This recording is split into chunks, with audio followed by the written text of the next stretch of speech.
Hi friends, ഇപ്പോൾ social മീഡിയയിൽ മൊത്തം ട്രെൻഡിങ് ആയിട്ട് നടക്കുന്നപ്പോഴാണ് ആഴ്ചയിൽ 3 ദിവസം വർക്കൗട്ട് ചെയ്താൽ മതി. അതിൻ്റെ എതിരായിട്ട് കുറേ ആൾ ഇപ്പം വീഡിയോ ഉണ്ടാക്കി. കൂടെ ബോഡി ബിൽഡർ തന്നെ 2-3 ബോഡി ബിൽഡർ വീഡിയോ കണ്ട് അതിനെ ജോക്കായിട്ടുള്ള വീഡിയോ. ശരിക്കും അതുകൊണ്ട് എന്താ, ഇപ്പം നമ്മളിപ്പോൾ ജിമ്മിൽ വരുന്ന ആളെല്ലാം ക്ലയൻ്റ് എല്ലാം എന്താ ചോദിക്കുന്നത്, എത്ര ആഴ്ചയിൽ വർക്കൗട്ട് ചെയ്യണം, 3 ദിവസം മതിയായോ?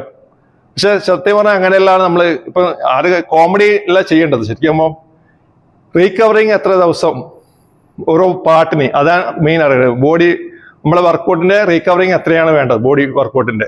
എക്സാമ്പിൾ ഇപ്പം ചെസ്റ്റ് ഡേ നമ്മൾ വർക്കൗട്ട് ചെയ്യുമ്പോൾ നമുക്ക് 48 മണിക്കൂറാണ് റീകവറിങ് വേണ്ടത്. ബാക്ക് ഡേ നമ്മൾ ബിഗ് മസിലാണ്, അതിന് നമുക്ക് 72 hours ആണ് അതിന് നമുക്ക് റീകവറിങ് ടൈമിങ് വേണ്ടത്. അതിനുശേഷം വീണ്ടും നമുക്ക് വേണമെങ്കിൽ ബാക്ക് വർക്കൗട്ട് ചെയ്യാം. പിന്നെ നമ്മൾക്ക് ലെഗ് ബിഗ് മസിലാണ്, അതും 72 hours ഒരിക്കൽ വർക്കൗട്ട് ചെയ്താൽ പിന്നെ നമുക്ക് റീകവറിങ്ങിന് ടൈമിങ് വേണം. അത് കഴിഞ്ഞാൽ പിന്നെ വീണ്ടും നമുക്ക് വേണമെങ്കിൽ ചെയ്യാം. പിന്നെ നമ്മളത് വരുന്നതാണ് ഷോൾഡറിൻ്റെത് 48 hours നമുക്ക് റീകവറിങ് വേണം.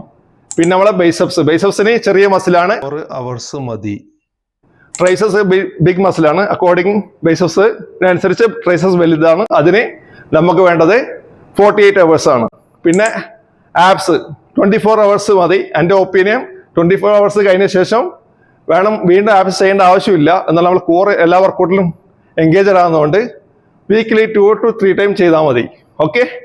പിന്നെ അതിൽ നമ്മളെ ഫോർ ആംസ് അത് 24 hours ആണ് റീകവറിങ്. പിന്നെ സ്കാഫ് 24 hours. ഇങ്ങനെയാണ് റീകവറിങ് ടൈമിംഗ് ആണ് എല്ലാവരും പറഞ്ഞു കൊടുക്കേണ്ടത്. ഇപ്പം ഈ സോഷ്യൽ മീഡിയ എല്ലാവരും ജോക്ക് ചെയ്യുന്നുണ്ട്. അപ്പം മാക്സിമം ഈ വീഡിയോ എല്ലാവരും ഷെയർ ചെയ്യുക, അത് ലൈക്ക് ചെയ്യുക, ഫോളോ ചെയ്യാൻ ഫോളോ ചെയ്യുക. Thank you so much for watching.